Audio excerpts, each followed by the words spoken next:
Esta semana el gobierno ecuatoriano anunció la subida del salario básico unificado para el año 2022 de 400 a 425 dólares. Para hablar un poco al respecto, hemos invitado a Salvador Quispe, asambleísta por el bloque de Pachacutic, en quien ya ponemos en pantalla, y agradecemos por su tiempo y estar aquí en La Clave. Buenos días, Salvador. Buenos días, Johan. Buenos días con su equipo. Gracias por invitarnos. Gracias a usted. Comencemos en materia. Esta semana, bueno, como ya lo mencioné, el presidente anunció probablemente el secreto peor guardado del fin de semana, era el aumento del salario básico unificado de 400 a 425 dólares en una cadena nacional que pretendía ser en vivo aunque no lo era. ¿Qué opinión le refiere usted a este aumento y cómo lo percibe de cara al nuevo año? Johan, el incremento era un asunto tan esperado por la ciudadanía, por lo menos por quienes tienen trabajo y con un sueldo básico. Todos estamos sintiendo en estos días que por las mismas políticas adoptadas por el actual gobierno se han incrementado los precios de los combustibles, no en el porcentaje que el presidente está incrementando el salario. En una proporción muchísimo mayor se ha incrementado el precio de los combustibles. Y como todos sabemos, incrementar el precio de los combustibles es prender el motor para que se encarezcan todos los otros productos, los servicios, etcétera, etcétera. Entonces, si por un lado se toman decisiones para encarecer más la vida de la gente, obviamente se espera una compensación. Yo no estoy seguro todavía si el incremento de los 25 dólares al salario básico va a compensar el incremento de los productos de la canasta básica familiar. De hecho, no estamos de ninguna manera conformes cuando sabemos que si bien se sube el precio o el valor del salario básico unificado a 425 dólares, sin embargo, cuando cualquiera de los ciudadanos va a comprar la canasta básica familiar, está por encima de los 700 dólares. Claro, entonces, es un problema importante, ¿no? Tomando en cuenta que no solo la canasta básica, sino quiero plantearle otra cosa. ¿Cómo cree que el gobierno va, digamos, a resolver esto? Porque es cierto, está cumpliendo con una de sus promesas de campaña, que es tratar de llegar a los 500 dólares de salario básico. Pero hay un temor que he percibido y es que esto se pueda ver recompensado a los empresarios por medio de la reforma laboral. Todo eso habrá que ver. Todo eso habrá que ver. Pero este rato yo doy mi opinión en función de lo que ya nos está pasando. Un ciudadano que tiene un carrito y que hasta hace unos meses atrás tanqueaba con 20 dólares, hoy tiene que poner 40 dólares para tanquear su carro. Si es que fuera un carro a diésel, si fuera un carro a gasolina extra, mucho más, ya dependiendo del combustible que se coloque, pero ha subido el doble, ¿sí? Entonces, fíjese, 25 dólares se va prácticamente así a la velocidad. Claro. ¿Qué va a venir con las reformas laborales? Nos tocará estar muy atentos. Ojalá no se repita lo que ya pusieron en el proyecto que la Asamblea devolvió, en aquel proyecto denominado Creando Oportunidades, que se ponía 4 años de prueba para los jóvenes. Estas cosas no tienen mayor sentido.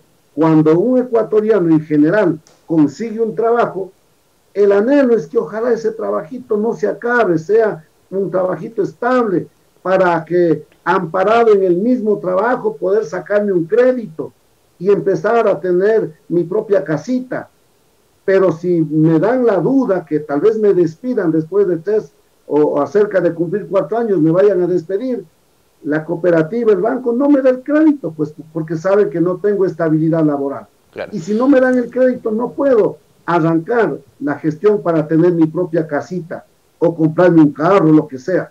La estabilidad laboral es fundamental, no solamente pensado en el trabajo en sí mismo, sino en lo que eso nos permite a los ciudadanos proyectarnos para otras necesidades. Si se insiste en esos temas, entonces habrá que ese rato pues dar la respuesta que corresponde.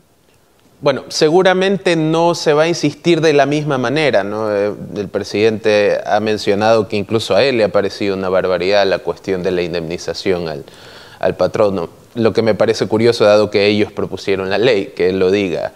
Pero lo que sí hay, digamos, se mantiene el temor es que hay una flexibilización laboral, que es una palabra que aman mucho los del sector empresarial. Ante un escenario que parece inminente de que venga algo parecido, ¿cuál va a ser su posición y la de su bancada, Salvador? Nosotros siempre vamos a garantizar que los derechos tienen que respetar. Los derechos no son retroactivos, eso nos manda la Constitución. Si se trastocan los derechos, tiene que ser para mejorar, no para regresar. Entonces, vamos a observar mucho en ese sentido. Por otro lado, también nosotros hemos presentado simultáneamente un proyecto legislativo, un proyecto de Código del Trabajo. El Frente Unitario de Trabajadores, junto con sus filiales, y nosotros trabajamos un proyecto que lo presentamos hace un poquito más de un mes. Y ese proyecto está caminando en la Asamblea Nacional, que incluye muchos temas que tienen que ver, por ejemplo, los derechos de los y las trabajadoras que hoy por hoy, frente a la pandemia, están haciendo su trabajo virtual desde su domicilio. Pero se ha vuelto muy común decir, háganme esta tarea, y si no avanzas en las 8 horas de trabajo, no importa, como estás trabajando desde la casa, ya más de nochecito has de terminar nomás, no te preocupes. O el sábado, el domingo, el fin de semana, has de trabajar nomás, no te preocupes. Claro que aquella trabajadora, empleada, puede hacer ese trabajo en la noche, o puede trabajar el sábado, el domingo, no es problema, los ecuatorianos somos trabajadores. Por eso nos quieren mucho en España, en otros lados, porque el ecuatoriano siempre es calificado como una persona de mucho trabajo. No hay problema en trabajar. Aquí lo que se está pidiendo, y eso hemos colocado en el proyecto que presentamos nosotros, el Código del Trabajo, que todas las horas trabajadas virtualmente desde la casa o desde cualquier lado, tiene que ser reconocido en justicia. ¿Sí? Que parece más que justo. Todavía. Entonces, vamos a ver qué pasa con el otro proyecto. Mientras tanto, seguimos trabajando en el proyecto que nosotros hemos presentado. Y en esta propuesta de reforma laboral, disculpe que salte del tema y que me quede ahí porque me parece que es importante, tenemos un problema, digamos, una problemática creciente que es el empleo informal, ¿no? Las personas, los comerciantes informales, digamos, son una problemática en muchas ciudades del Ecuador. ¿Cómo abordan ustedes esta problemática en su propuesta laboral?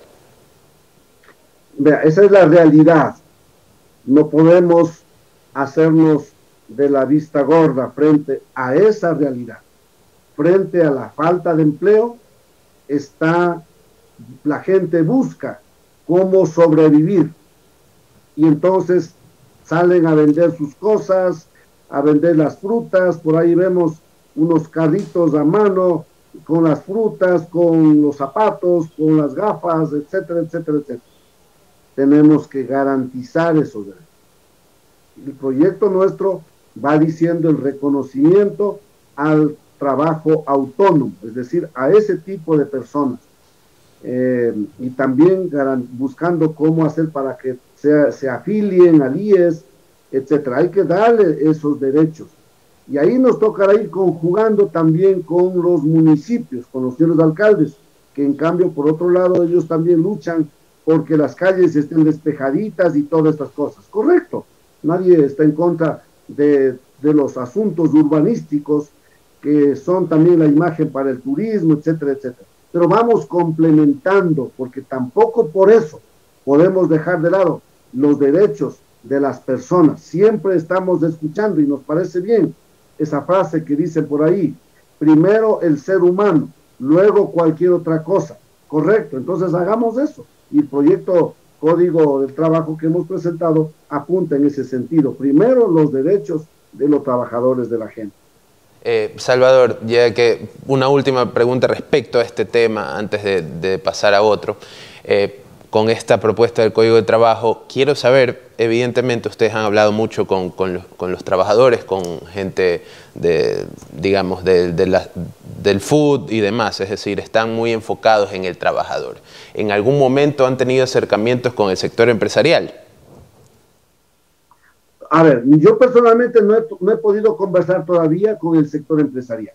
Este tema muy concreto. En otros temas hemos hablado varias cosas, ¿no? En este tema puntual todavía no. Y pienso que ahora que ya empezamos la discusión de este código, obligatoriamente vamos a tener que conversar. Okay. Y yo no tengo ningún inconveniente. Toda la vida yo he conversado. Claro. He conversado con los líderes de la Cámara de Comercio de Quito, por ejemplo. Hemos intercambiado ideas, no siempre coincidimos, ¿no?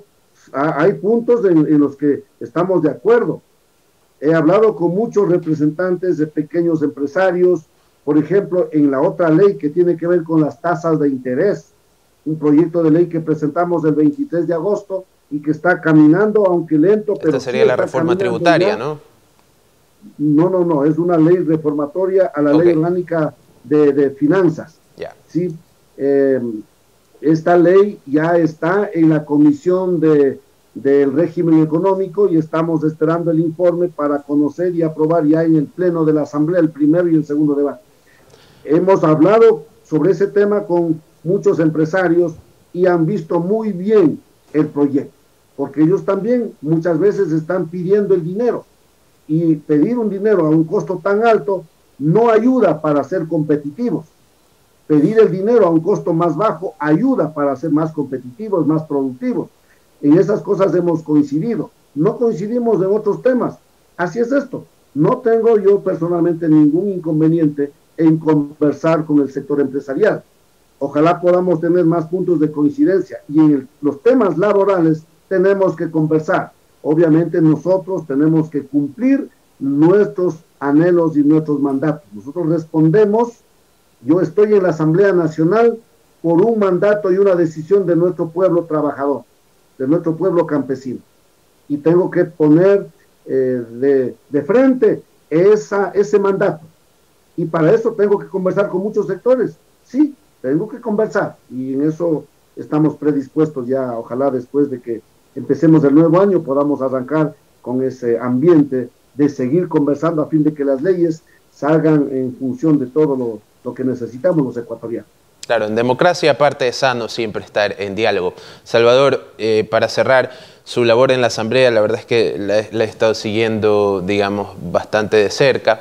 Me sorprendió que hace un par de semanas se hizo viral un video suyo mencionando, bueno, teniendo una especie de exabrupto, mencionando que el trabajo de la Asamblea se había vuelto avergonzante. Este año, ¿cómo lo ha percibido usted en la Asamblea?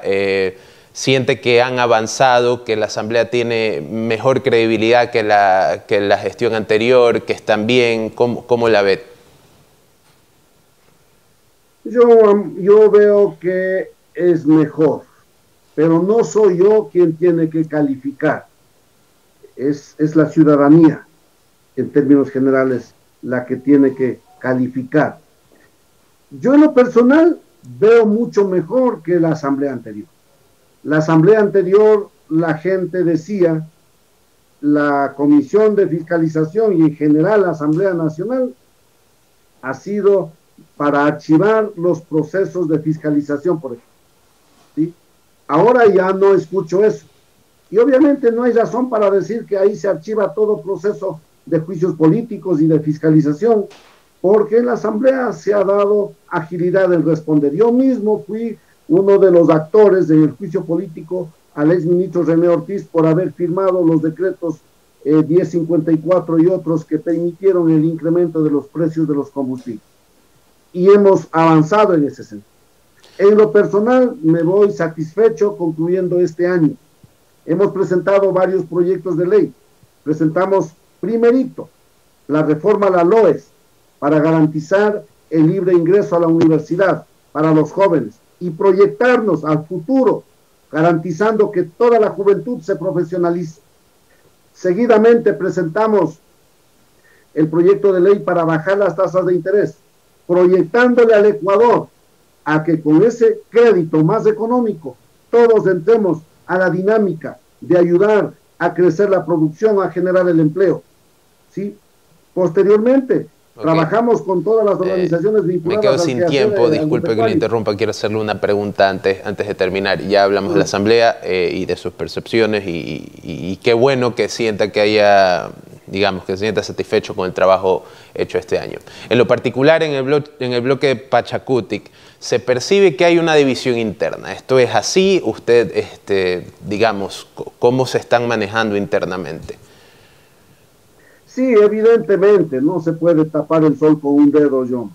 Aquí tenemos algunas dificultades. Yo hubiera querido que todos votemos por la moción del archivo al proyecto de ley en esos momentos. Ahora ya la ley tributaria se presenta por parte de Pachacuti la moción para archivar y de repente tenemos algunos compañeros que no aportan para el archivo y se abstienen de votar, junto con UNES votan por la abstención y permiten que se viabilice entrando en vigencia por el Ministerio de la Ley.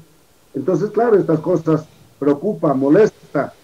Posteriormente, en lo que tiene que ver con los papeles de Pandora, se viene la moción de Pachacuti, presentada por Cabascango, pidiendo que se convoque al presidente para que explique el alcance de sus propiedades en los paraísos fiscales. Y veo ahí un grupo de compañeros de Pachacuti no apoyar la moción de un propio compañero. Entonces, claro, uno se molesta. Yo respondo por mis palabras, siempre doy la cara en lo mío. Yo me molesté y puse un audio para el grupo de WhatsApp interno de la bancada nuestra. Y de repente veo que alguien se dio la molestia de mandar para otros lados.